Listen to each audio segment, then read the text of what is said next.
receba nessa noite, não somente porque você está nesse lugar, o sobrenatural de Deus sobre a tua vida.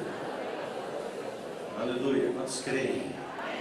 Quantos creem que o sobrenatural paira sobre nós? Diga, o sobrenatural está sobre a minha vida.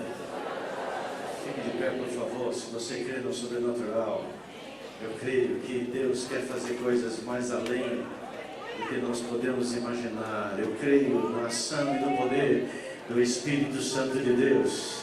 Comece a erguer a sua voz, erga as suas mãos. Comece a levantar a sua voz e liberar palavras que estão no seu espírito. Comece a traduzir a linguagem dos céus sobre esse lugar.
Levante a sua voz.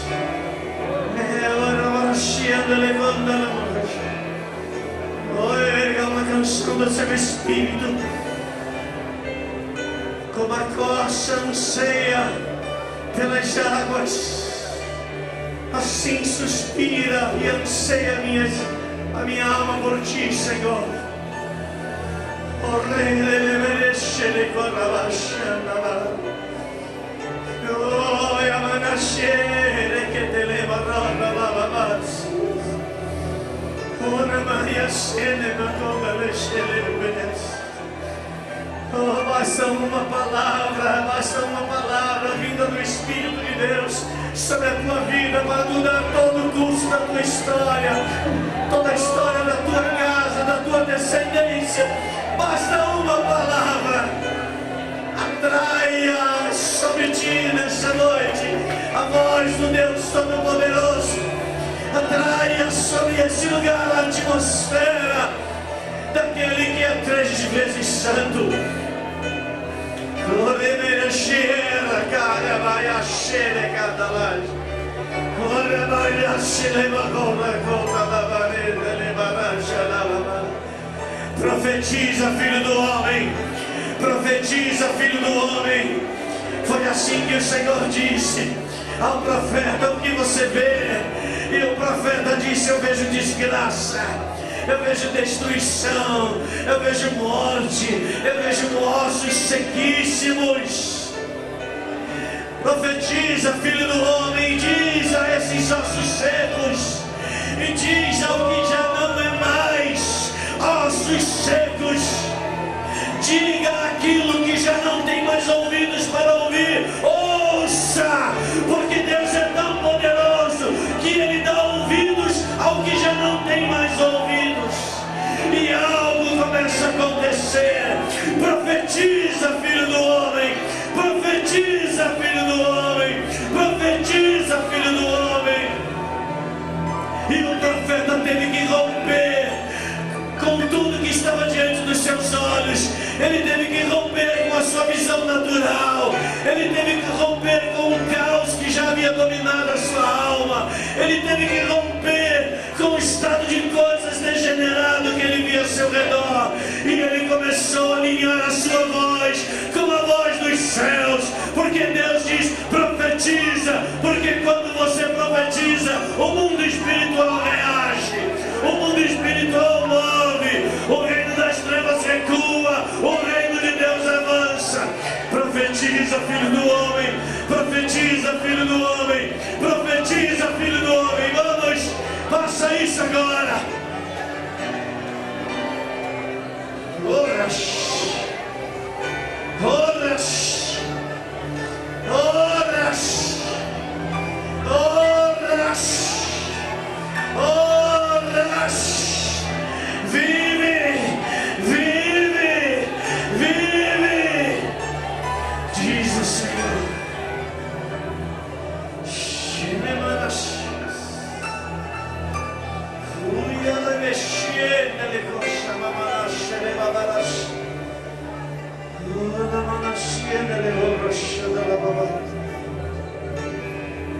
E enquanto eu profetizava, os ossos secos começaram a se mover. A morte, até a morte diante da voz de homens e mulheres que creem, a morte começa a caminhar em direção à vida. E os ossos começaram a se mover e começaram a juntar-se, osso com osso. E de repente começou a surgir os ligamentos, carne foi brotando. E de repente levantou-se um grande exército. E o que o Senhor está dizendo ao profeta: assim eu farei ao povo que se chama pelo meu nome. Ainda que pareça que as trevas estão prevalecendo, ainda que pareça que a destruição tem envolvido, eu, o Senhor, estou de pé no meu alto e sublime trono, que digo à morte, recua, que diga ao deserto, floresça, que diga ao que está morto, nasça. E nada pode impedir, nada pode resistir à voz do Deus Todo-Poderoso. E essa voz está dentro de você. É a voz do Espírito de homens e mulheres recriados em Cristo Jesus.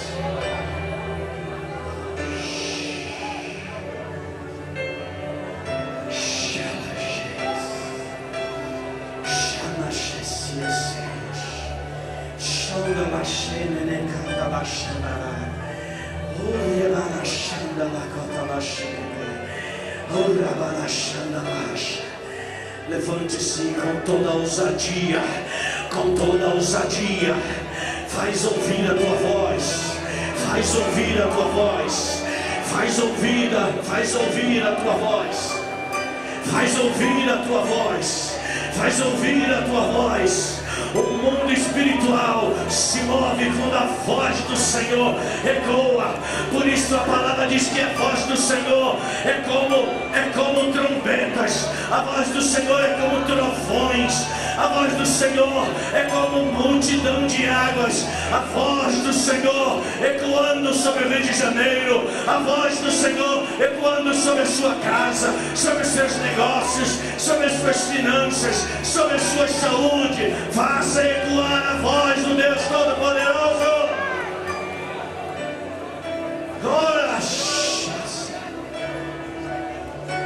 Ora que veria cheira chacatalamanacatalacha. Ora bebê cheira que te levarabarabash. Coma mais cheira catalabaracatalabarabash. Ora que te levarabarabash. Vamos. Você pode melhorar esse nível. Nós podemos subir a um nível mais alto. É assim que o Senhor a todo momento diz: vem, sobe para cá, sobe para cá, sobe para cá. Sai da tua realidade, vem para a minha realidade. Sai do natural, vem para o sobrenatural. Sai do baixo e vem para cima. Sai do piso e vem para o lugar mais superior.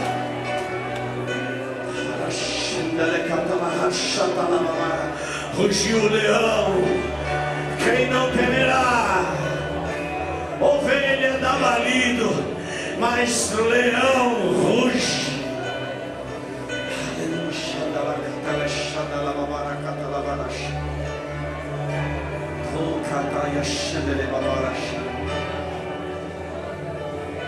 Pai, nós profetizamos essa noite, Senhor, uma atmosfera sobrenatural.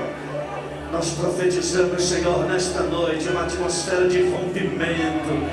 Nós profetizamos, Senhor, nesta noite, lançar por terra todo pano de saco e cinza. Nós declaramos e proclamamos em nome de Jesus que tomamos o manto, como Eliseu tomou e recebeu o manto de Elias e tocou sobre as águas do rio, e o rio se dividiu, e o rio separou, e Eliseu passou. Assim declaramos, Pai, um manto novo, uma unção fresca, uma unção nova para a subida a novos níveis e desafios e conquistas e realizações pelo poder do nome do Senhor.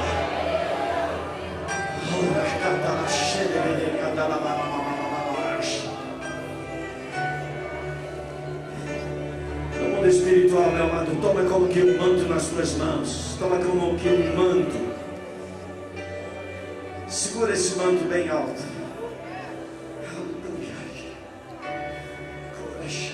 Este é o manto. Todo profeta, todo sacerdote, todo rei, todo aquele que Deus usava para ser intermediário daquilo que Ele queria fazer e falar, esses homens carregavam um manto. Você carrega o manto, e esse manto é o sangue de Jesus. Ele é vivo e real. A sua cor é tinta de vermelho no sangue do Cordeiro. E quando você ergue o manto, sabe-se que o poder da redenção está sobre você, está nas suas mãos. Usa o poder da redenção em favor da tua vida. Usa o poder da redenção em favor de toda restauração que será manifesta nesses dias ao povo que verá os céus sendo abertos e a glória do Senhor descendo novamente sobre a terra. Erga este manto. Diga: Senhor, eu estou em posição de autoridade, como sacerdote do Deus Altíssimo. Trago sobre minha mão direita o manto da autoridade de Jesus, porque assim como Elias lançou o manto sobre Eliseu, assim Jesus lançou o seu manto quando ele disse: dou-vos autoridade, eu faço de vocês alguém semelhante a mim. E nesta autoridade, em o nome de Jesus, eu uso agora o manto. Meu amado, você vai usar o manto segundo aquilo que você precisa gerar rompimento, segundo aquilo que você precisa gerar mudanças, segundo aquilo que você precisa gerar transformação. Entenda que isso é um movimento profético nessa noite. Você carrega nas suas mãos o manto. O manto é o poder do nome de Jesus. Não há circunstância, não há impedimento, não há qualquer coisa que possa resistir à autoridade do manto que está sobre você. E este manto é o nome do Senhor, e você traz esse nome agora acima de todo nome, acima de toda circunstância, acima de toda doença, acima de todo problema, acima de toda fraqueza, acima de qualquer outra coisa. E você então agora vai declarar, tocando na terra, assim como os profetas fizeram. Assim também nós nos levantamos nessa noite, tocamos o manto que caiu do céu sobre nós. O manto vem de cima, a autoridade vem de cima, a delegação vem de cima. Então eu tomo agora o manto, e em nome de Jesus toco ele agora na terra.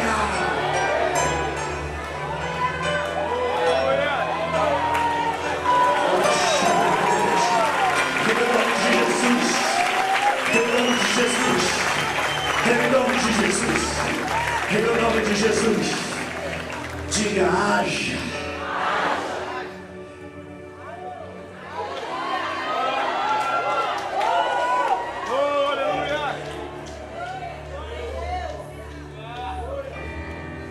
Deus disse: haja luz.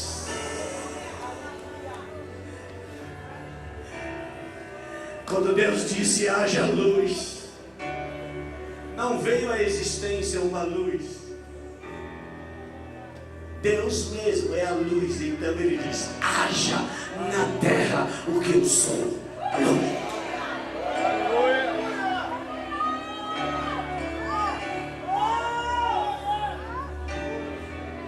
Ele está dentro de mim, Ele está dentro de você. O poder gerador, o poder criador, o poder que estabelece, o poder que move, remove, está dentro de mim, está dentro de você. E este poder, ele cada vez mais ele cresce, ele aumenta, ele se intensifica, ele amadurece à medida que você o usa. Então haja luz na tua casa, haja luz no teu trabalho, haja luz nos teus negócios, haja luz no teu entendimento, haja luz em toda percepção do mundo espiritual que já está sobre você. Haja luz, e quanto mais houver luz, menos haverá sombras e trevas.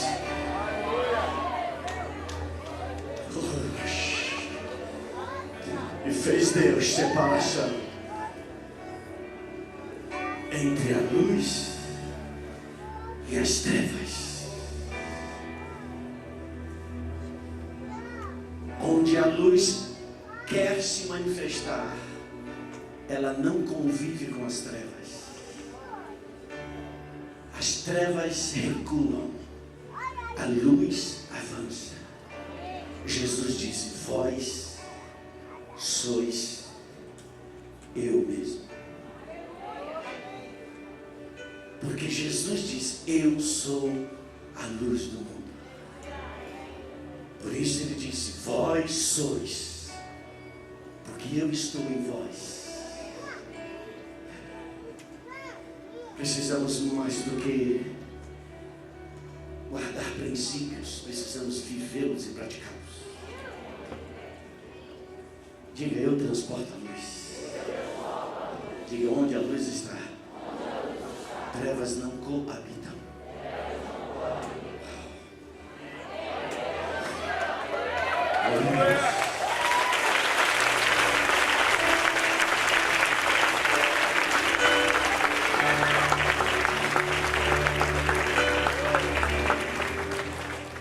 O que é falta?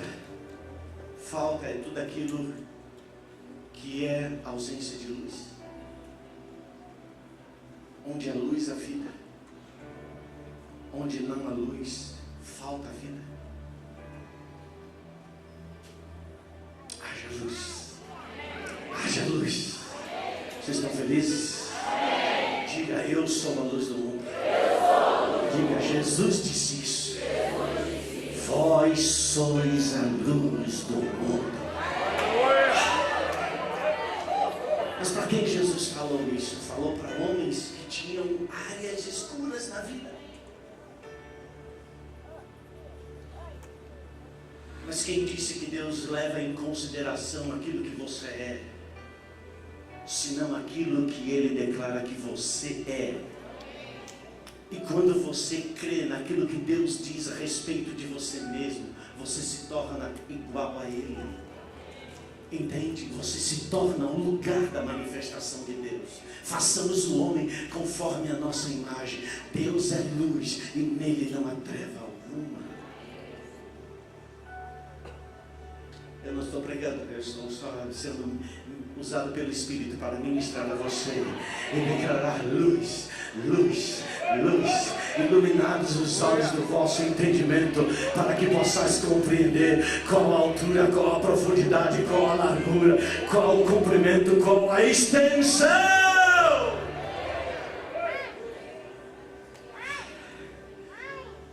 Vamos fazê-los conforme a nossa imagem e conforme a nossa semelhança. Paulo diz: não julgo que já haja alcançado, mas uma coisa faço, esquecendo-me das trevas que para trás ficam, eu prossigo para a luz e ao alvo que está diante de mim. Quem é o alvo? É Cristo. Quem é Cristo? É o sol do meio-dia.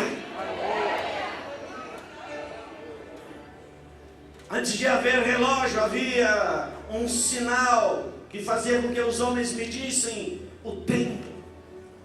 Eles cravavam um mastro no chão, e à medida que o sol,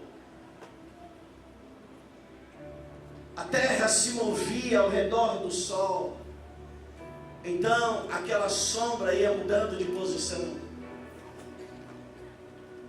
Aí surgiu os ponteiros do relógio. Mas o meio-dia, o sol está no ponto mais central do eixo da terra. E no ponto mais central do sol, no eixo da terra, não há possibilidade de sombra alguma.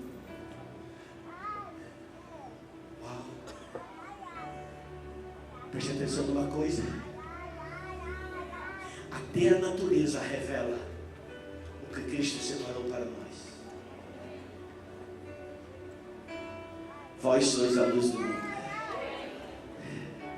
Chegará o dia, e esse dia está chegando, em que cada vez mais você vai olhar para o lado, vai olhar para o outro, e você não vai ver sombras na sua vida. Luz.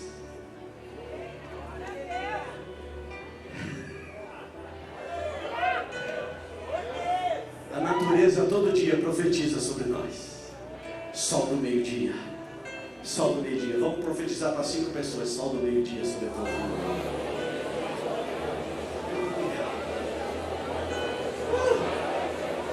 Aleluia!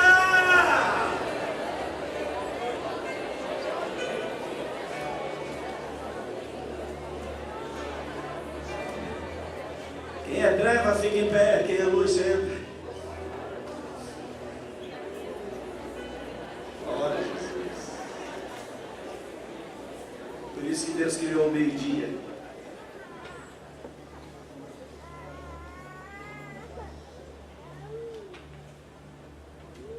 Glória a Jesus.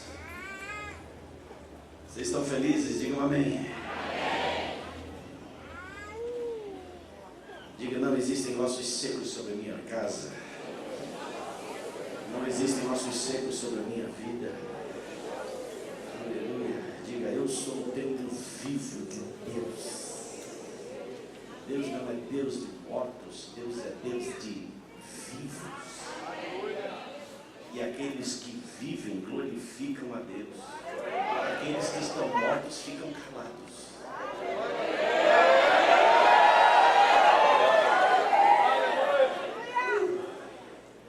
Amém, Felipe? Glória a Deus. Vem cá, Léo, vem cá, Ju. Vem cá, Ju. Vem cá, Juliana. Isso é cacofonia. Nosso comandante Léo, nossa mestranda Juliana. Mestranda, tá certo, Juliana? Ah, né? Tá fazendo já o mestrado, pós, eu nem sei mais. Você fala tanta coisa que eu não guardei tudo. Eles estão residindo hoje em Corumbá, lá no Mato Grosso do Sul. Passaram aqui uns dias com o final de ano, início desse ano. Pode subir, queridos, com seus familiares.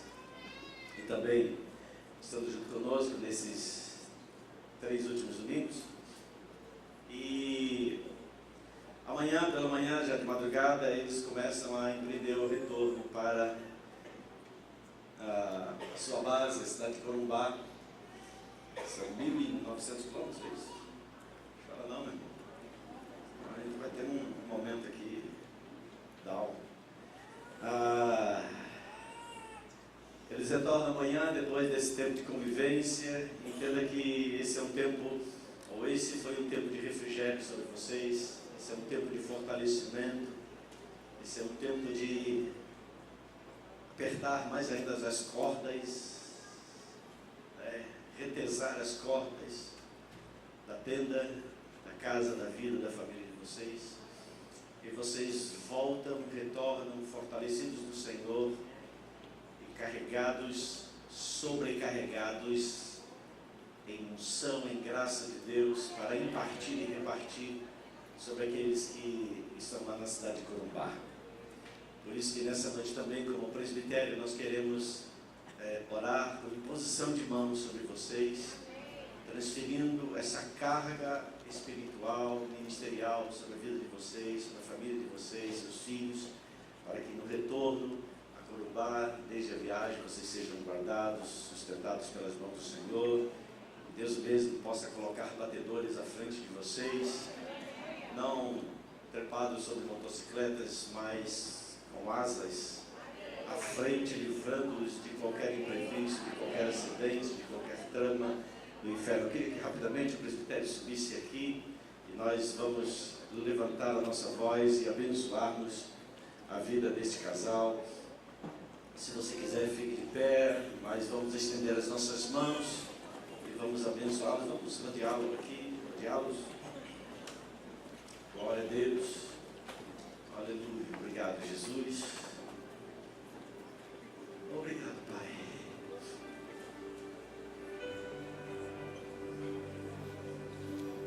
Espírito de Deus,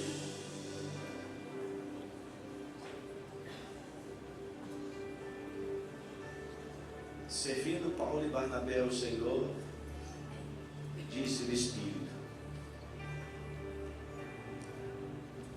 separai-me a mim, a Paulo e Barnabé, para a obra que eu os tenho confiado. E a igreja, impondo as mãos sobre eles, os enviaram. Esse é um fundamento apostólico, a imposição de mãos.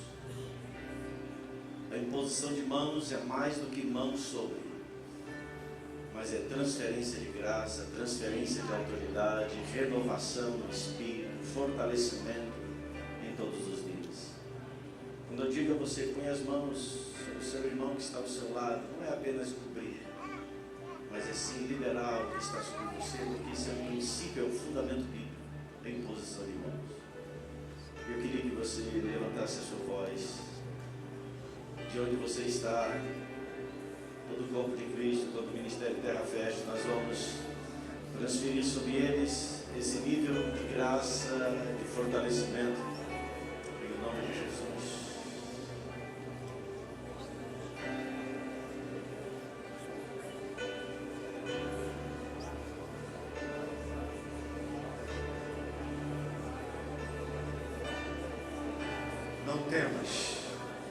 Não temas, nem te assombres. Assim como eu fui com Moisés, assim serei contigo. Ser tão somente forte e corajoso. Ser somente forte e corajoso. Não temas, não temas, não apartes do livro da lei, não te apartes do livro da lei, mas antes medita nele de dia e de noite.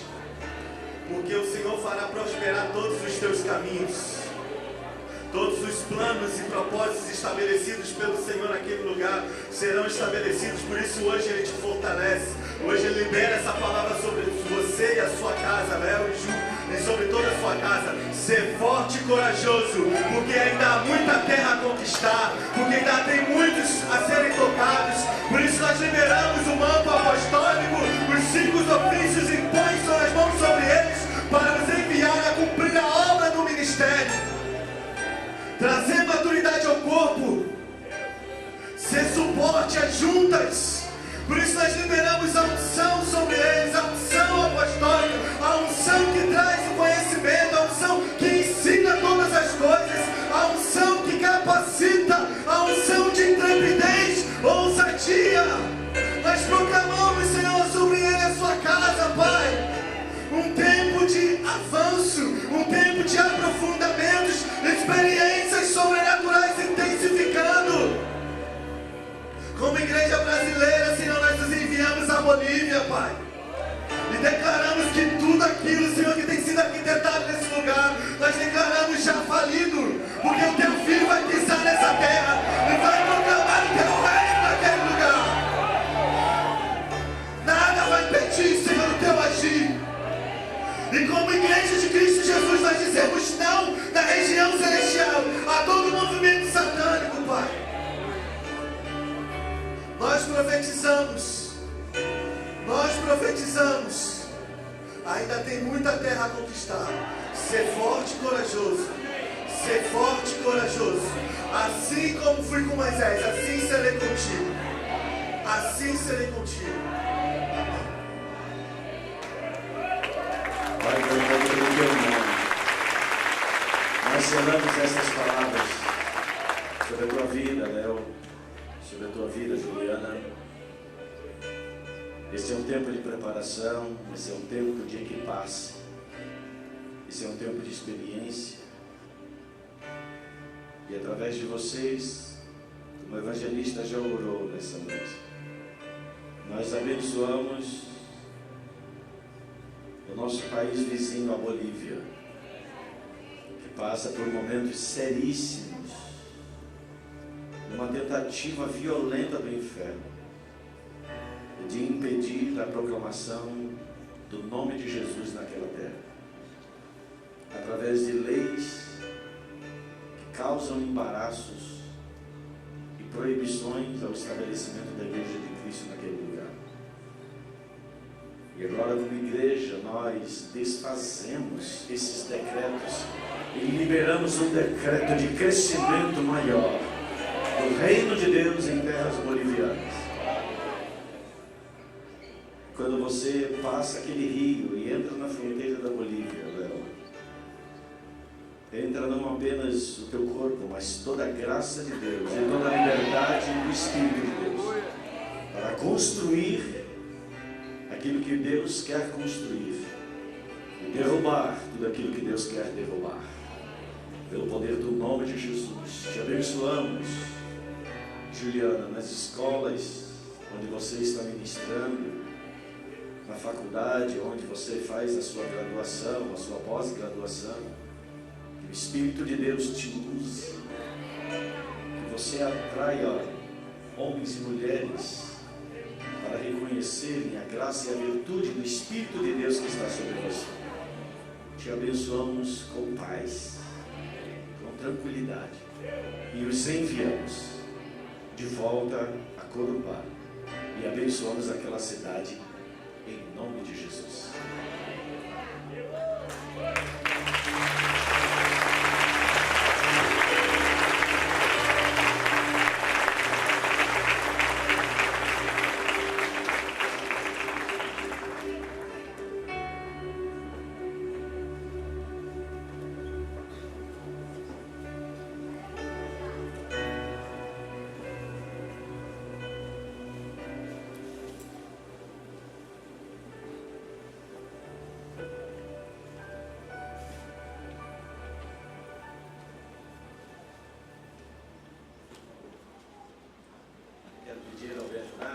Para que suba aqui, claro, trazido pelos seus pais, Mariana, Léo.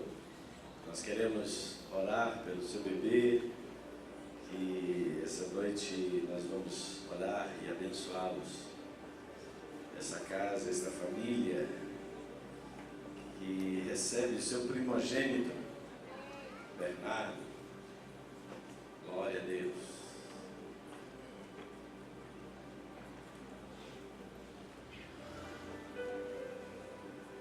Corre, Liana corria pelos corredores de terra fértil.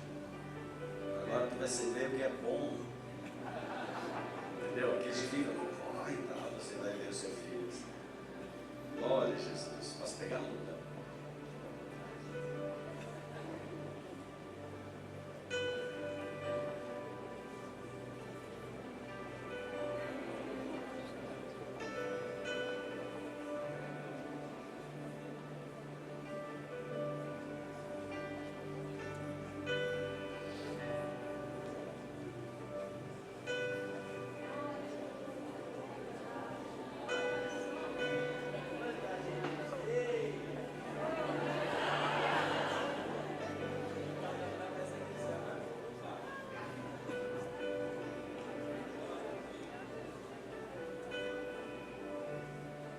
Vocês prometem diante de Deus de guardar, sustentar essa criança, Bernardo, ensiná-lo no temor de Deus, para ele crescer com santidade e honra diante do Senhor, diante de vocês como pais.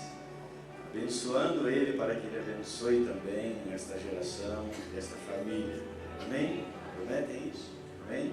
Glória a Deus. Libera uma palavra de Deus aí sobre a vida de Bernardo. A igreja Paz do Senhor, na realidade essa apresentação ela já deveria até ter acontecido já há um tempo atrás. Daqui a pouco ele está até falando. Mas enfim, a gente estava esperando o momento certo. Eu creio que hoje seja esse momento. Apesar de metade da igreja já conhecer o nosso filho. Eu vou resumir a vida dele em uma palavra, porque ela vai amarrar todas as outras e eu tenho certeza que ele vai ser abençoado. Sabedoria, Bernardo. Porque com sabedoria você vai saber buscar as ferramentas necessárias para se abençoar e abençoar outras vidas. No que depender de mim, você vai ter todo o auxílio, toda a proteção que um pai pode ter e pode oferecer. Eu agradeço porque você é uma bênção na minha vida e na vida de Poliana. Que a sua vida seja iluminada e que você faça parte de terra fértil e que construa uma vida maravilhosa. Eu agradeço por sua vida, que Jesus te abençoe e seja contigo sempre. Amém.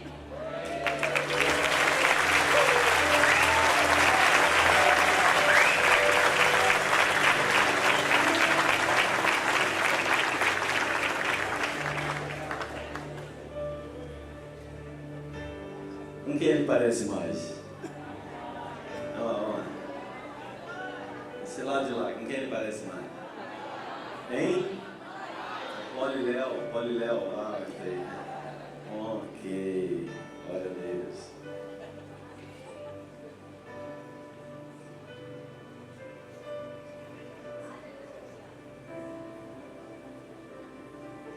Glória a Deus, Deus abençoe Deus. Glória a Deus, Deus abençoe Poliléu. Amém? Está feito.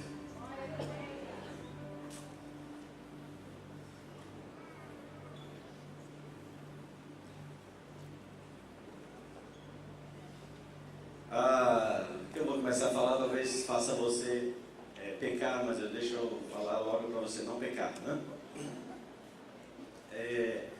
Duas vezes, quer dizer, essa é a segunda vez que eu vou falar sobre algo que eu vi no shopping. E aí você vai assim, poxa, esse apóstolo gosta muito de shopping, né? Então é isso que eu falei para você não pecar. Aquela coisa de você, né? Algum tempo atrás, quem é paulista aqui? Nascido em São Paulo. É mais fácil. Ninguém? Tem alguém? Tem como assim? Você sozinho, então a gente vai deitar e rolar aqui hoje. Houve um tempo atrás que a gente brincava dizendo que paulista, né? São Paulo não tem praia, só no litoral santista, né?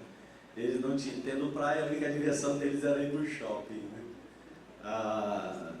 E hoje essa moda pegou no Rio de Janeiro e as pessoas também, de fato, não tem nada o que fazer, vão cheirar a loja, né? Então cheirar a loja, ela chega assim, cheira a loja, né? E inclusive até inventaram uma loja que cheira. Não vou fazer propaganda porque não acertei nenhum contrato. Mas coisa de uns 2 semanas atrás, eu vi uma propaganda no shopping. Eu estou falando isso porque acho que 2 semanas atrás eu falei sobre o lugar onde nós estamos. Só saberemos chegar no lugar a partir de onde estamos, saber onde estamos.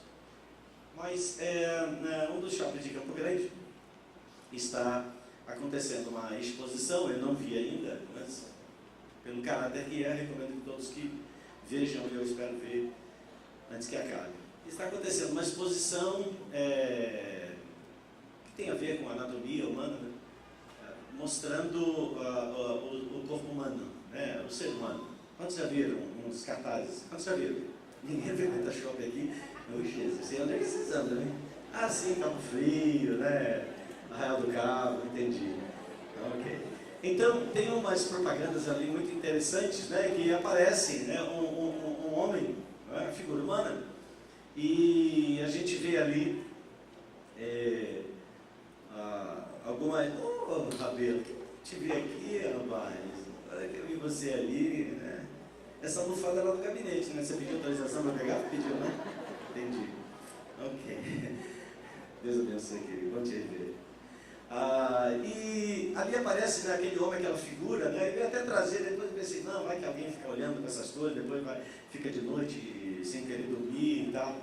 É uma figura que aparece, o homem, a figura de um homem, todos os músculos, né? Vocês já viram isso? Mesmo que não tenham visto lá no shopping, mas certamente em livros escolares isso está sempre mostrando. E uma coisa muito interessante é que você não consegue reconhecer uma pessoa se for tirada uma fina camada que se chama pele. Na verdade, tudo aquilo que nós mostramos, tudo aquilo que nos identifica, todas as nossas características, né? Ela é uma fina camada, e eu estou excluindo aí aqueles que têm uma camada a mais de gordura, mas eu estou falando daqueles que têm IMC. IMC que chama? Ok. Índice de massa corporal, né? Eu tenho que perguntar aqui agora, que de vez em quando eu dou umas furadas assim, depois ele chega em casa, rapaz, não é aquilo, sabe? Não sabia, gente. Então, tudo aquilo que você se remove essa fina camada que se chama pele, que alguns, eu não pesquisei muito sobre isso, mas que chega a pesar. Malau, preciso falar contigo no final do grupo, vai embora não. Não, porque eu vi ali agora. Acho que hoje vai ser assim, recado. Eu não posso perder a oportunidade, né? Ângelo, você também, agora eu te vi ali também, é verdade. Vou aqui, espero que vai chegar você, até mais 11 horas e meia, chegue você. Aí eu estava mesmo. Assim, então eu falo que tem um certo peso, pesa não sei quantos quilos, né? Se alguém extrair a sua pele por completo. E, na verdade, a nossa aparência física, ela é revelada através dessa coisa tão fina que se chama a pele, que acaba carregando os pelos e tudo mais. Se você remove a pele, porque ali está a imagem, lá naquela figura do shopping, está a imagem daquele homem, e na verdade eu fiz umas pesquisas e olhando pessoas assim, como seria essa pessoa sem a camada de pele. E ela praticamente fica irreconhecível. Ou seja, a nossa verdadeira identidade, ela não é aquilo que nós vemos a nós mesmos no espelho, nem aquilo que as outras pessoas veem quando nos olham. Elas veem apenas uma fina camada. Uma fina camada que, uma vez removida, ninguém superar. Que você é Adilson, é Adilson, que você é Eduardo, é Eduardo. Porque essa fina camada vai remover toda a identidade externa. Sem dúvida, eu creio que, até mesmo nessas coisas naturais, até científicas, Deus quer nos mostrar no nível que Ele quer que nós vivamos ou que nós nos relacionemos com Ele. E isso também se traduz, porque assim como deverá ser ou deve ser o nosso relacionamento com Deus, precisa ser o nosso relacionamento horizontal, o nosso relacionamento um para com os outros. Um relacionamento que para com Deus não pode admitir superficialidades. Por isso que Davi diz, Senhor, Tu me sonda. Sonda é um lugar interior, é um lugar profundo, não é superfície. A superfície, o que é exterior, engana. A superfície, ela é capaz até mesmo de se maquiar e de se mostrar mais nova ou mais velha, dependendo de que tipo de maquiagem e o propósito que se faz. Mas quando se remove essa camada superficial de pele, então, de fato, o verdadeiro ser começa a se mostrar, os seus detalhes, e quase sempre é algo que não é muito agradável de se contemplar. Mas isso é o que nós somos. Então, nós não somos necessariamente aquilo que nós olhamos, aquilo que nós nos vemos. Nós somos algo muito mais profundo. Nós somos algo muito mais substancial. E eu creio que nessa proclamação desse ano de discipulado e maturidade, será um ano que vamos remover a nossa pele. 3 améns desse lado, parece que desse lado aqui todo mundo vai continuar com pele.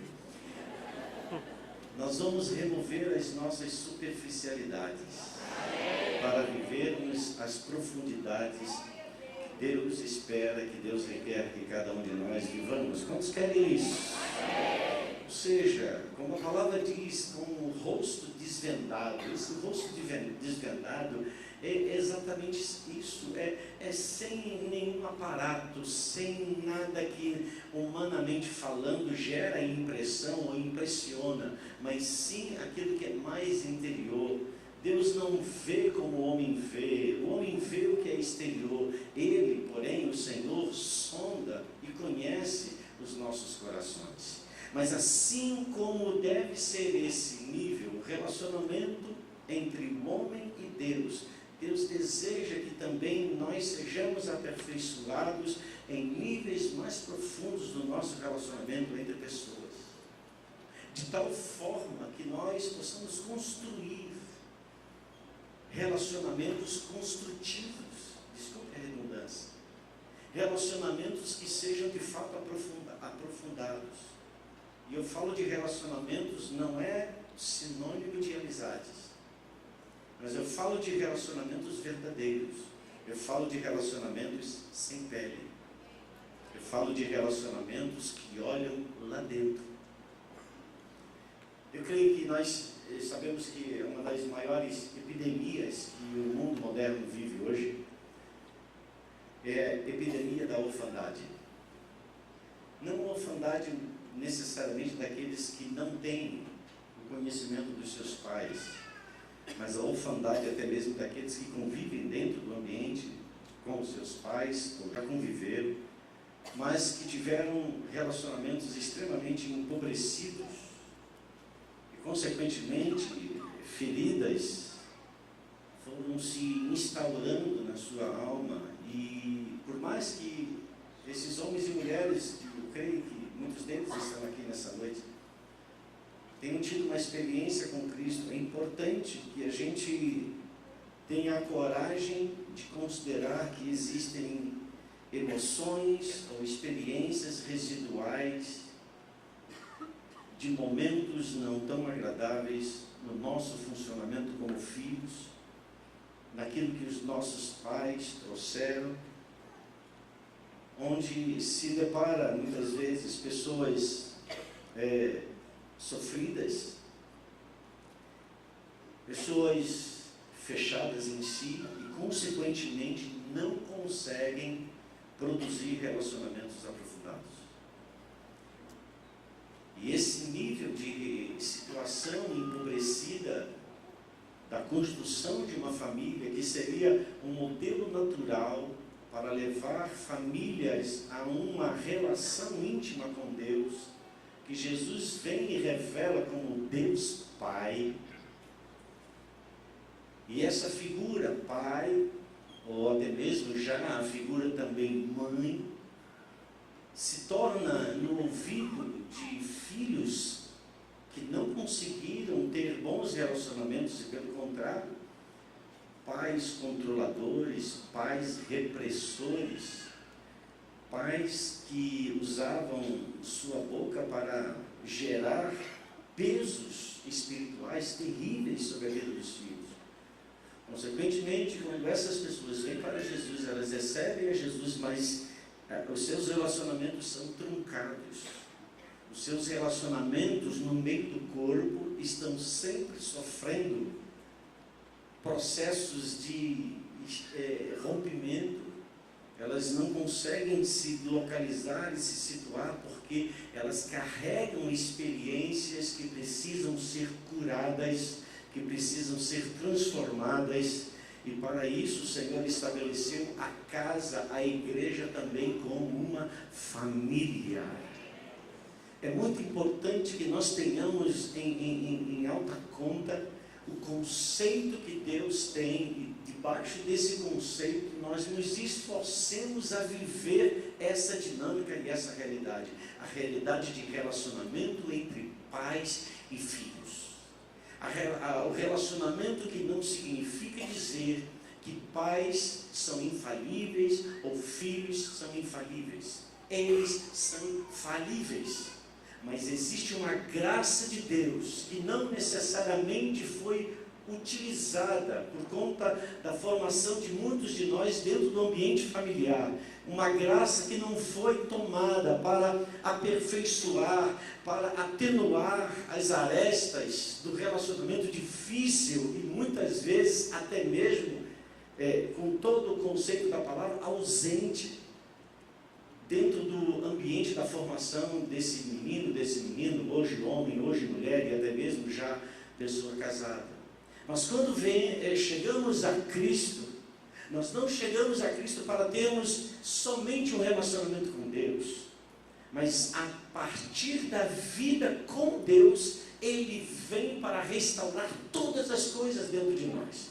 Então, se a formação do ambiente familiar nos tornou pessoas trancadas em si mesmo, enciumadas, em si mesmadas, sempre pensando o que o outro pode pensar, o que o outro pode dizer, pensando no que o outro pode pensar ou falar, ou seja, porque o seu ambiente familiar era um ambiente que não lhe traduzia segurança, não lhe traduzia confiança. Isso tudo vem para um ambiente do corpo de Cristo, da família de Cristo, mas em Cristo Jesus nós temos acesso para sermos curados em todos os níveis, no espírito, na alma e no corpo. E eu quero que você vá para um livro que é o último livro do Antigo Testamento, é o livro de Malaquias. O livro de Malaquias é um livro que aponta para algumas realidades que estão presentes hoje nos ambientes que nós vivemos e que nós precisamos crer e ter a certeza de que nós servimos a um Deus que se importa e quer que nós sejamos pessoas amistosas, pessoas desarmadas. Porque pessoas inamistosas, pessoas armadas, elas nunca vão conseguir reproduzir a essência de Cristo Jesus. Pessoas que não são despojadas do seu passado, elas nunca vão conseguir transferir ou transmitir a transformação que Cristo de fato realiza, porque elas mesmas não estão conseguindo viver isso.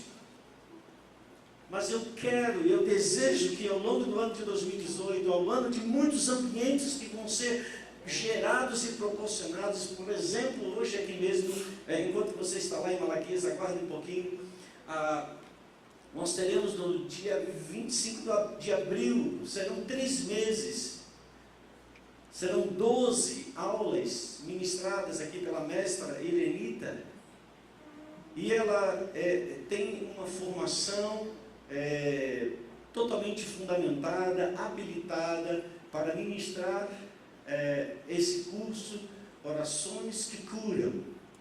E é claro que no primeiro momento você pode imaginar, mas é um curso, é um treinamento de oração. Sim, também é.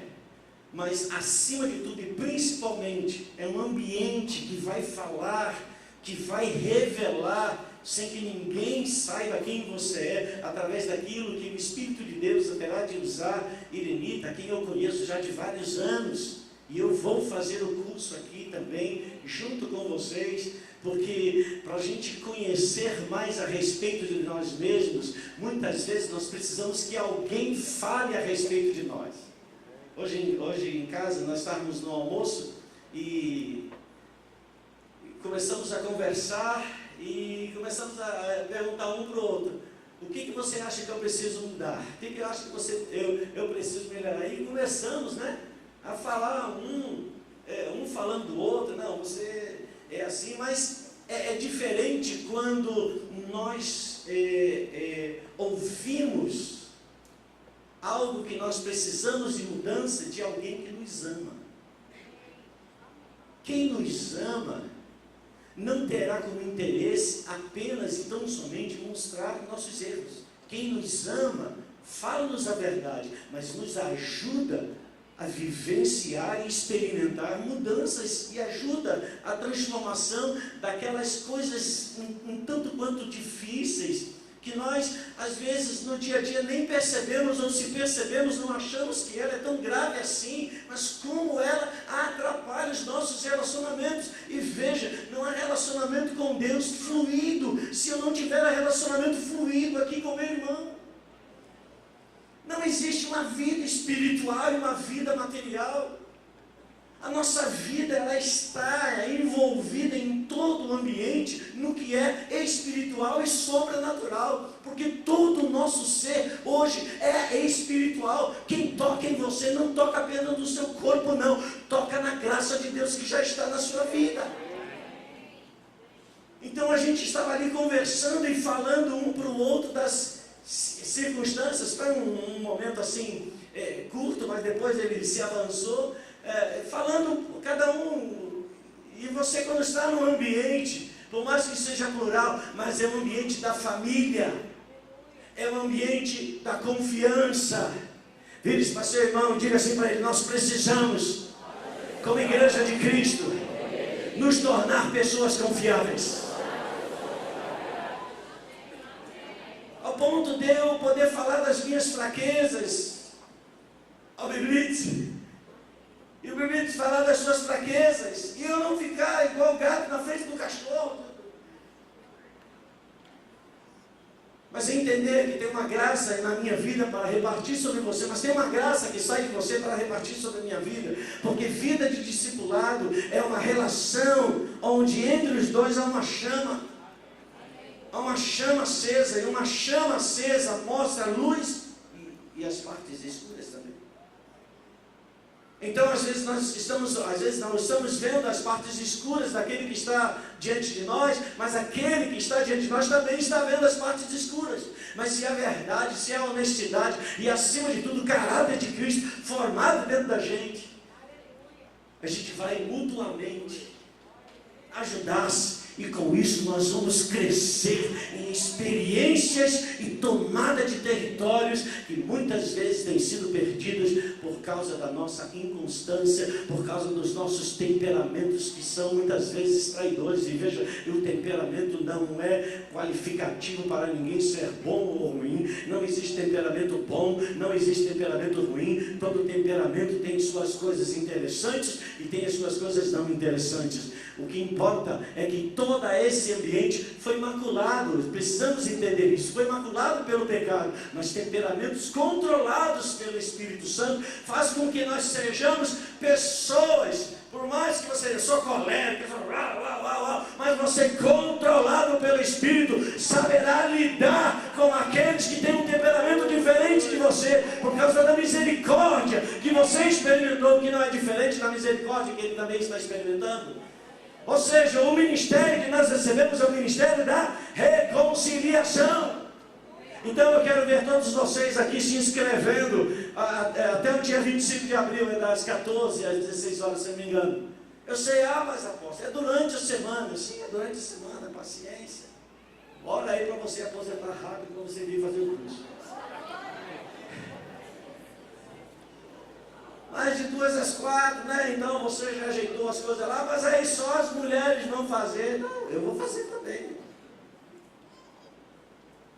Eu estou me cercando, tem muitas coisas, mas depois a gente vai falando aos poucos. Eu estou me cercando de muitos momentos de pessoas que eu conheço e sei qual é o seu caráter, para que eu possa ouvi-las de coração aberto. E permitir que Deus fale comigo. E permitir que Deus nos adestre. Porque quantas vezes, irmãos, nós somos pessoas indomáveis. Você sabe com quem estou falando? Sabe quem eu sou? Mexe comigo, tudo bem, mas mexeu com meu filho.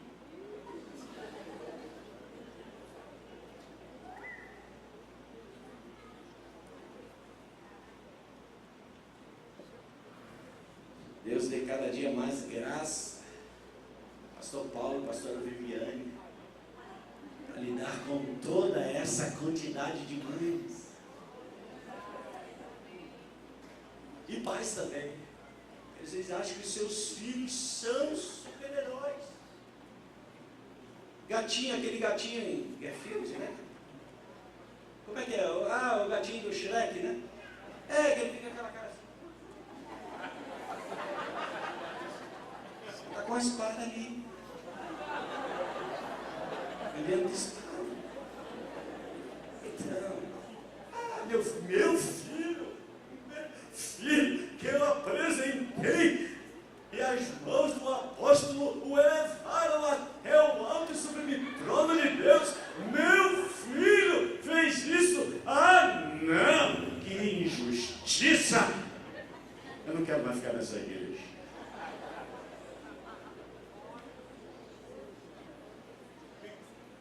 Pais assim vão construir filhos, vão formar, vão gerar filhos com uma visão distorcida da vida do que é disciplina.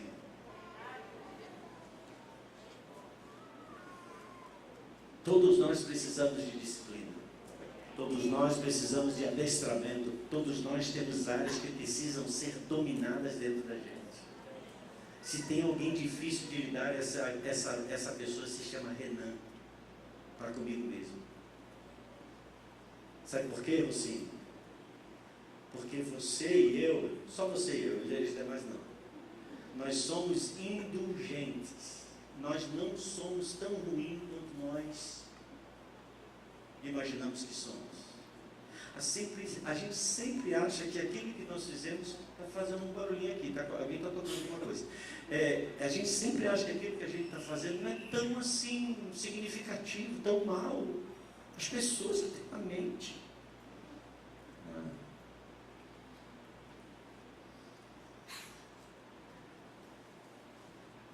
Diga assim, 2018, irmão, fala para o teu irmão, 2018, nós vamos tirar a pele.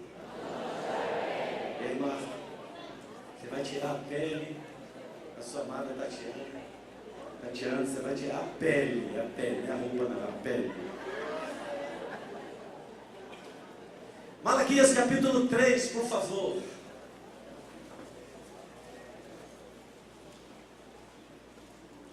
Versículo...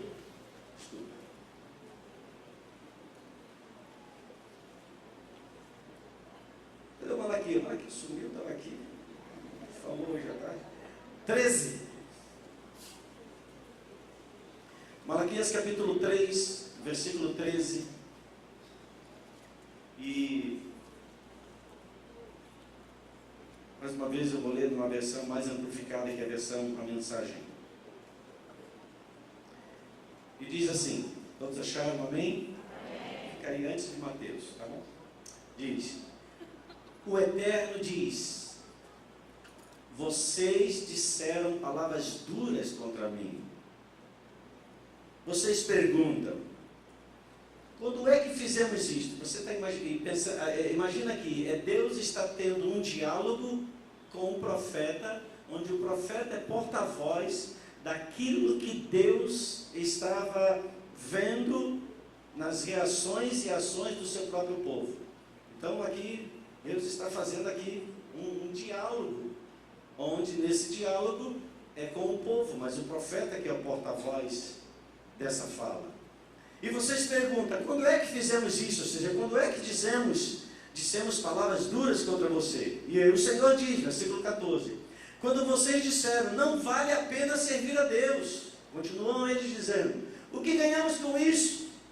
Quando fizemos o que Ele nos pediu e andamos por aí de cara amarrada, levando a sério o Senhor dos Exércitos, que diferença isso faz? Então eles estão dizendo, nós falamos o quê? De coisas duras para o Senhor, mas afinal, vale a pena servir ao Senhor, porque nós nos dedicamos, nós nos anulamos, andamos assim com uma cara assim fechada. Que diferença faz isso? Que diferença faz nos dedicar ao Senhor ou servir a Ele? E eles continuam a dizer, os outros quebram as regras e saem imunes. Eles forçam Deus a limite limite e saem ilesos. Versículo 16, o diálogo toma um outro curso. Então, aqueles cuja vida honrava o Eterno se reuniram e discutiram o assunto. Então aqueles cuja vida honrava o Eterno, honrava Deus, se reuniram. Então a vida daqueles que honravam a Deus. O Eterno viu o que eles estavam fazendo e ficou atento a toda a conversa, ouvindo tudo. Foi aberto um livro na presença do Eterno e foi lavrada a ata dessa reunião. E todos os nomes dos que temiam o Eterno foram anotados, os nomes de todos os que honravam o nome do Eterno. E o Senhor dos Exércitos disse: eles são meus, todos meus. Eles vão receber tratamento especial quando eu entrar em ação. Eles quem? Os que honram o Senhor. E eu vou tratá-los com a mesma consideração e carinho. Veja, Deus está aqui dizendo: eu vou tratar a esses que me honram com a mesma consideração e carinho com que os pais tratam o filho que os honra, ou seja, que honra a esses pais. Então veja um relacionamento de mão dupla. Os pais que tratam com consideração e carinho aos filhos, assim como esses filhos honram os seus pais. E vocês verão outra vez a diferença entre quem faz o que é direito e quem não faz, entre servir o Eterno e não servi-lo. A Bíblia diz que o profeta Malaquias declara algo daquilo que ele ouviu da parte de Deus. É como que naquela assembleia, naquele ajuntamento, onde estavam os homens e mulheres que amavam o Senhor, que faziam aquilo que era justo diante do Senhor. E o texto da versão amplificada da Bíblia Mensagem diz que o Senhor gerou uma ata daquela reunião com os nomes de todos aqueles que dela participavam. Dela participavam quem? Aqueles que amam ao Senhor. Hoje nós estamos reunidos aqui neste lugar e os céus estão lavrando uma ata. Estão lavrando um registro do nome de cada um daqueles que temem ao Senhor neste lugar. Estão lavrando um registro de todos aqueles quem? Daqueles que tratam com consideração e carinho aos pais, como também tratam esses filhos com honra aos seus pais. Pais que tratam dos filhos, filhos que tratam dos pais. Eu tenho buscado estudar bastante sobre esse ambiente da construção de discípulos, do fazer discípulos. Fazer discípulos não é um programa da igreja, não é um método de crescimento da igreja. Fazer discípulo é uma coluna vertebral do Evangelho do Reino de Cristo Jesus. Porque essas foram as palavras de Jesus: vão e façam discípulos. E fazer como? Fazer como eu fiz a vocês. Qual é o modelo? O modelo foi como eu fiz. Então vocês vão reproduzir. O que é ser discípulo? O que é fazer um discípulo? É alguém que se torna parecido, semelhante a Jesus. Isso é ser igreja. Não é igreja sem discípulos. É muito interessante que essas expressões discípulos, fazer discípulos, você não vai encontrar nos escritos de Paulo. Paulo não usa essa expressão. Sim, os textos falam, algumas vezes, que ele se reunia com os discípulos. Mas em nenhum momento Paulo se relaciona ou se reporta a alguém falando meu discípulo Timóteo, meu discípulo Tito. Paulo traz uma outra linguagem, mas que na verdade se traduz a mesma coisa das palavras que Jesus também produziu.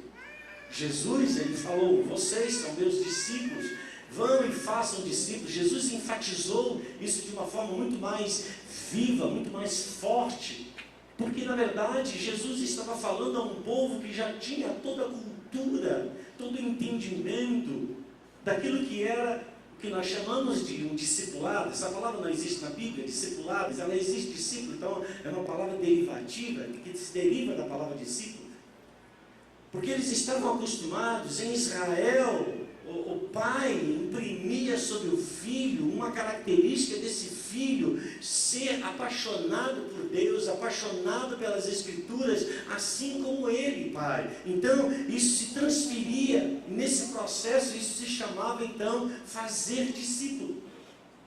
Mas Paulo é um pregador não dos judeus. Paulo é um pregador dos gentios. Paulo não é um pregador, um anunciador para aqueles que estavam acostumados com esta linguagem. Então você vai ver várias vezes Paulo usando um outro tipo de linguagem, mas que na verdade se traduz o mesmo valor, o mesmo sentido daquilo que Jesus usou. Não são métodos diferentes, mas apenas linguagens diferentes. Você vai ver, por exemplo, tantas vezes Paulo se relacionando ou falando a respeito daqueles que ele havia construído essa identidade de Cristo, e ele os chamava de filhos. Ao meu filho Timóteo. Quantas vezes então Paulo também traduzia esse ato de construir uma identidade de filhos, essa figura de pai. Então não é nenhuma descoberta que a igreja faz no sentido de viver uma relação entre pais e filhos.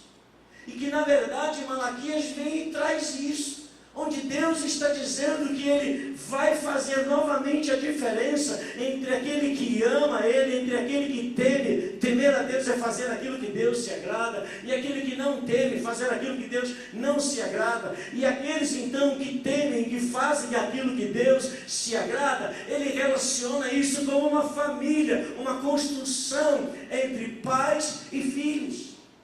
E que mais à frente, na verdade, lá no último versículo do Antigo Testamento, ele diz que antes que venha o profeta Elias, ele vai restaurar o coração dos pais aos filhos e o coração dos filhos aos pais. Ou seja, ele vai restaurar os fundamentos da família de Deus na terra. Paulo, eu creio que ele pega esse entendimento, e quando ele fala então aos gentios, quando ele fala a um povo que não é o povo judeu, o povo hebreu, Paulo usa uma linguagem que eles certamente já conheciam, a linguagem que fala do relacionamento, do ambiente familiar de pais e filhos. Paulo certamente fala a eles há uma época onde esses relacionamentos também já eram profundamente corrompidos e destruídos. Havia abandono de famílias, havia filhos entregues à sua própria sorte. É só você olhar com uma ótica um pouco mais cuidadosa e você vai ver que parece que Paulo está falando a respeito dos nossos dias. Da crise familiar, da crise dos relacionamentos, da crise do casamento, de marido deixando a esposa, de filhos abandonados, de filhos sozinhos querendo construir os seus próprios destinos. Então Paulo na figura de um pai, ele diz: cada um sabe possuir o seu vaso em santidade e honra diante de Deus e diante dos homens. O que é isso? É a figura de um pai instruindo os filhos como moldar e construir a sua família debaixo dos princípios e valores do reino de Deus. Então, quando nós falamos de discipulado, irmãos, não é outra coisa do que falar de paternidade sendo restaurada. Nós precisamos restaurar na igreja o coração dos pais. Nós precisamos restaurar na igreja o coração de genuínos filhos, para que possamos ver a bênção do Senhor sendo estendida sobre as nossas famílias. Não apenas pelo nome da figura de pai, pelo nome da figura de uma mãe, pelo nome da figura de um filho, mas os fatos e os fundamentos que caracterizam, que dão de fato norte e definição e valor ao significado de ser pai, ao significado de ser filho, ao significado de uma família. Quando você lembra da parábola que Jesus conta a respeito do filho pródigo, o filho diz assim, quando ele faz a reflexão, ele diz assim: quantos trabalhadores, quantos servos do meu pai têm pão com fartura? Eu aqui estou morrendo de fome, então vou tomar uma decisão. Vou chegar diante do meu pai e vou dizer: pai, pequei contra o céu, pequei contra você, já não sou digno de ser chamado teu filho. Trata-me como um servo, trata-me como um trabalhador. Veja o que aquele filho diz: eu já não tenho mais condição de ser filho, eu agora sou apenas um servo. Todo filho que honra seu pai serve. Mas não necessariamente um servo vai relacionar-se com um filho.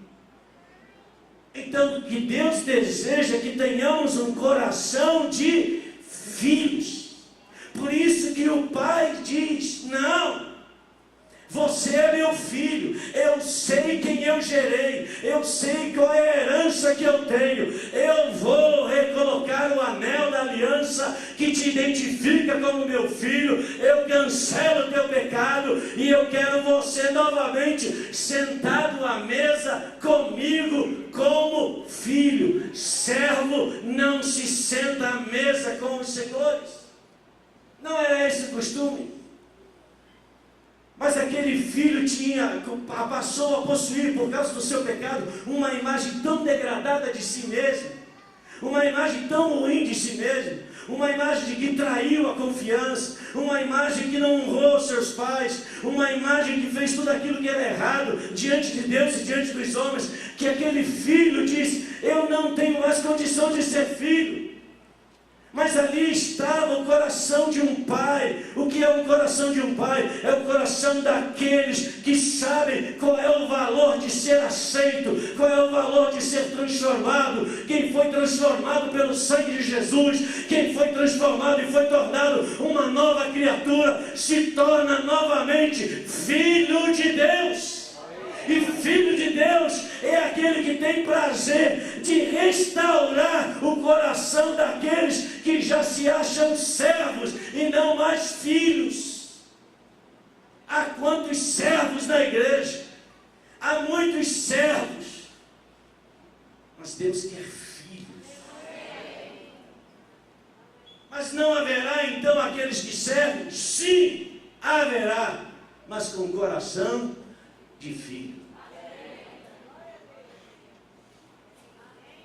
Um pai tem um negócio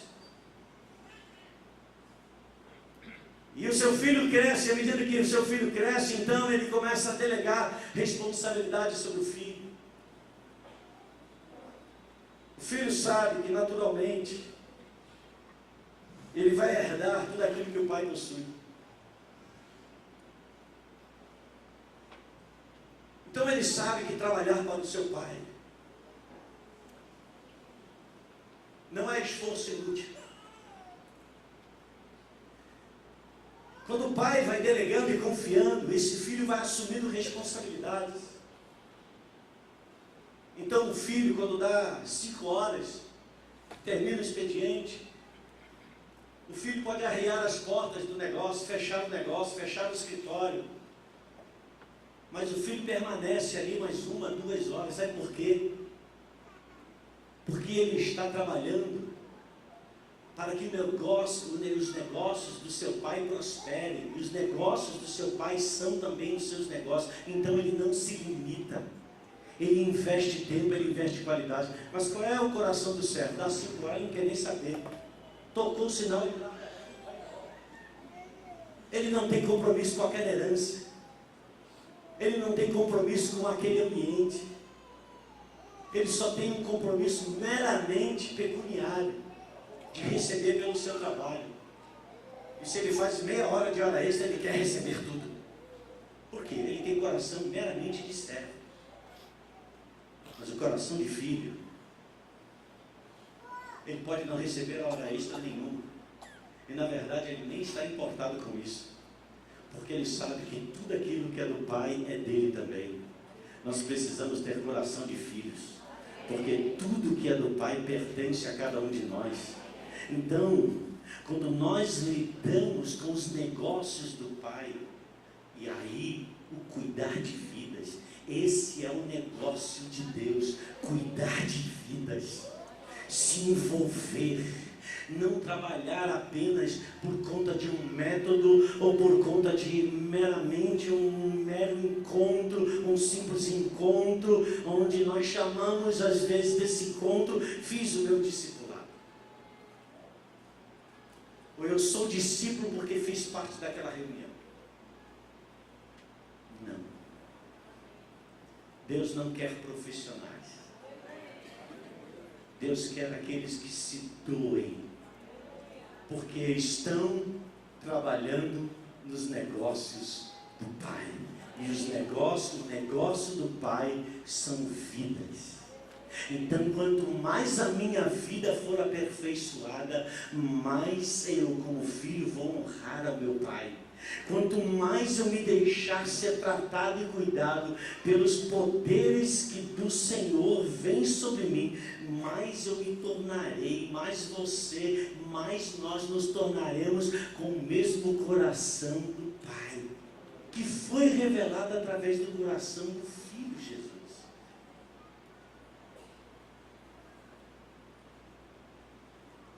Jesus, ele tinha um propósito. E nesse propósito ele persistia. E nesse propósito ele foi à frente. Nesse propósito ele não mediu as consequências e os obstáculos que ele precisava avançar e romper. Jesus disse para os discípulos: fiquem aqui e orem. Orem junto comigo. E Jesus está ali, em momentos de agonia. Por quê? Porque ele tem um caráter de filho. Ele está carregando tudo aquilo que era responsabilidade dele como filho.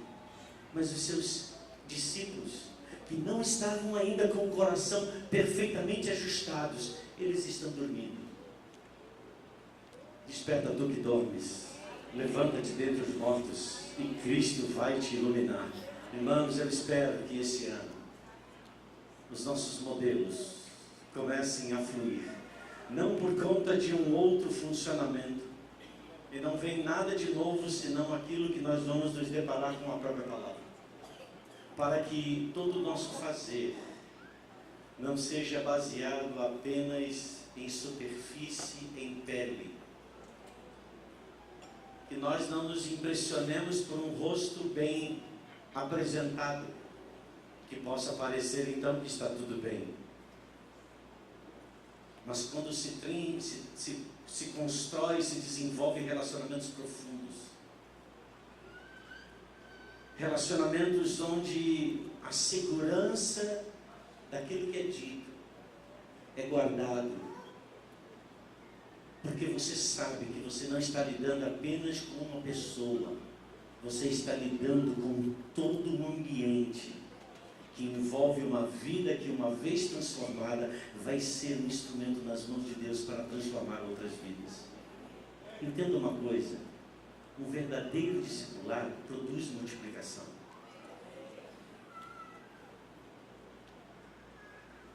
Jesus discipulou 12. Daqui a pouco era 120. Esses 120 continuaram a ser discipulados. Daqui a pouco era 6.000. Esses 6.000 continuaram a ser discipulados. Daqui a pouco o Evangelho havia tomado toda a Judéia, toda Jerusalém. O que estava acontecendo? Uma grande expansão. Por quê? Homens cada vez mais formados em Cristo Jesus. Agora, se no processo da formação de discípulos, muitas vezes nós vamos ser encarados ou levados a como que é um canto de um rio. Irmãos, o princípio de fazer discípulo não é alguém maior ensinando ao menor. Entenda só isso que eu vou lhe dizer, porque quando nós imprimimos esse caráter, aquele que está sendo menor, aquele que está na posição de ser um discípulo, ele vai sempre olhar alguém como alguém superior, e Jesus se fez como um de nós. Jesus falou a mesma linguagem que nós falamos. O que fazia Jesus diferenciado era o poder que fluía dele. Mas esse mesmo poder, ele diz: recebereis poder ao descer sobre vós o Espírito Santo, e vocês vão fazer obras maiores ainda do que eu faço. Às vezes os nossos ambientes de discipulado não funcionam porque nós lidamos com as pessoas como se elas fossem menores. Mas ele se esvaziou e se fez servo, ele se fez menor ainda, para alcançar a nós que nos achávamos maiores. Mas ele nos pôs no nosso devido lugar. Então, quando eu olho, começo a avaliar todas essas coisas, porque você, mas isso é uma questão só de nomenclatura. Não, meu amado, aquilo que você manifesta traz graça, traz unção. Se eu me manifesto sobre alguém, já como se eu fosse o dono da verdade, o infalível, aquele que sabe todas as coisas, parece que a pessoa que está olhando para mim vê sempre um nível inatingível, um nível extremamente elevado. Mas quando nós vivemos a verdadeira unção e presença do Espírito Santo, ele nos ajuda a compreender as realidades das pessoas, ele nos ajuda a entender os sentimentos presentes da pessoa, até quando ela erra, até quando ela peca, sem que nós rotulemos a pessoa como tal. Eu não preciso dizer para os meus filhos que eu sou o pai deles, porque toda vez que eu tenho que dizer a alguém que eu sou alguma coisa, é sinal que para esse alguém eu já não significo isso. Então eu preciso dizer: já se esvaziou a autoridade. Sabe para quem Jesus disse quem ele era? Para o diabo. Eu sei quem eu sou. Mas para os discípulos, Jesus pergunta: o que os homens dizem que eu sou? Uns dizem que você é isso, outros dizem que você é aquilo outro, outros dizem que você é aquilo outro. E Jesus, mas vocês, o que vocês dizem? Eles não disseram: oh Jesus, você é um homem que conhece muito a palavra. Eles não disseram: você é um homem ímpar. Eles não disseram: você é um homem infalível, porque infalível de fato ele é. Mas eles disseram: nós vemos diante de nós o cumprimento da palavra. Tu és o Cristo. Tu és o Cristo. Tu és a imagem do Pai. Em nome de Jesus, lembrai-me que Deus use a nossa vida para que pessoas possam dizer: eu vejo Cristo na sua vida. Quanto mais elas veem aquilo que em Cristo nós somos, significa que menos você precisará dizer quem você é. Quando nós precisamos colocar a nossa autoridade E essa autoridade já está questionada.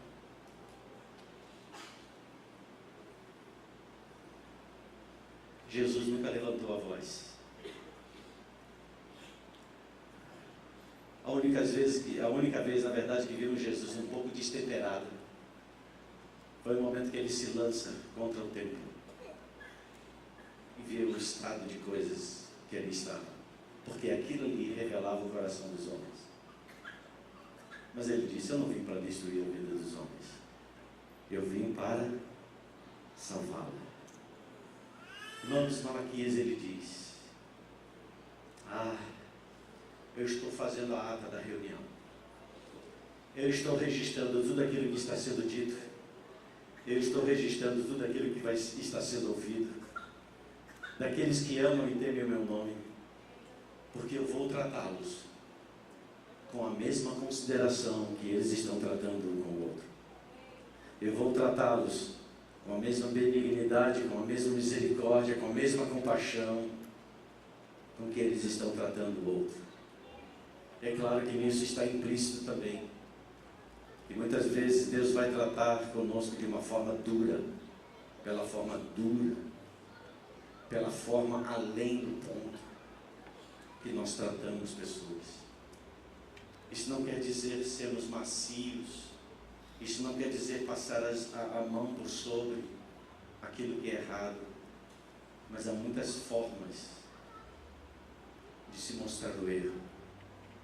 Há muitas formas que somente pelo Espírito de Deus Ele pode usar a nossa vida e a nossa boca para falar e produzir convencimento às pessoas. Porque na maioria das vezes nós achamos que as pessoas vão ser convencidas pela nossa voz. Quem vai convencê-las é o Espírito Santo de Deus. Tudo que o Espírito deseja é que a nossa voz esteja alinhada com a voz dos céus, com a voz do trono de Deus, e consequentemente nós teremos homens e mulheres aqui nesse lugar e onde quer que nós estejamos, que vão viver não na superficialidade da sua pele, mas na profundidade do nosso coração, onde Deus vai estar revelando o nosso verdadeiro coração. Coração de pais, como diz aqui o profeta Malaquias, que tratam com consideração os seus filhos, e consideração e também carinho com que esses filhos tratam a seus pais.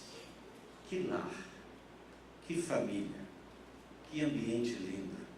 Quantos creem que isso é possível? Diga: é possível. Uma casa estável, onde pais tratam com consideração e carinho a filhos que honram os seus pais. Aos filhos, honra os pais. Aos pais, consideração e carinho. Dura já basta a vida. Precisamos de consideração, carinho, temperança, equilíbrio, que não significa abdicar da verdade, mas acima de tudo, vivermos como Jesus se manifestou. A mulher adúltera, ele diz: onde estão os teus acusadores? Nem eu te condeno. Mas nos choca essas palavras de Jesus, porque a mulher era condenada. Ela era condenada. Ela era pecadora. Mas a palavra de Deus diz também que Ele não esmaga a cana quebrada e nem apaga o pavio que fumega. Deus vai colocar muitas canas quebradas, muitos pavios fumegantes diante de nós. E nós sejamos dosados com a graça e a misericórdia de Deus, para não esmagá-los e nem apagá-los, mas pelo contrário, para repará-los, para eles serem consertados, para eles se levantarem novamente e a luz, mais uma vez, brilhar. Assim eu creio, assim será sobre a minha vida, assim será sobre a nossa vida. por conta disso, saberemos novamente onde Deus vai fazer separação entre aqueles que de fato temem a Ele e aqueles que não temem o seu nome. Deus abençoe a você. Deus abençoe a sua casa. Deus abençoe a sua família. Deus abençoe a sua ação ministerial.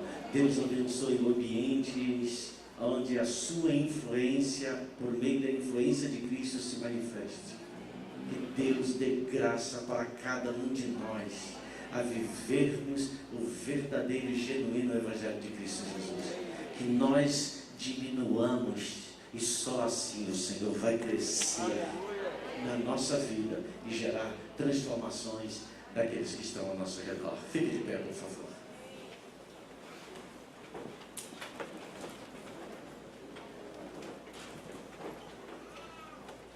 Eu queria pedir nessa noite que você hoje que é um discipulador, se aproxime daqueles ou daquele que você hoje atua como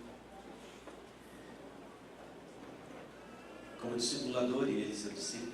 Procure esse alguém, por favor. Eu sei que existem gerações, né? Você está discipulando alguém e por sua vez já está discipulando outro. Mesmo assim,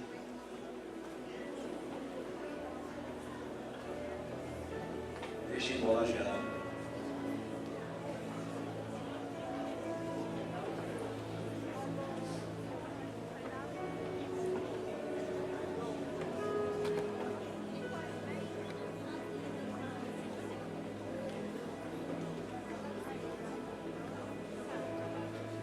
Lembre-se que aquele que se tornou menor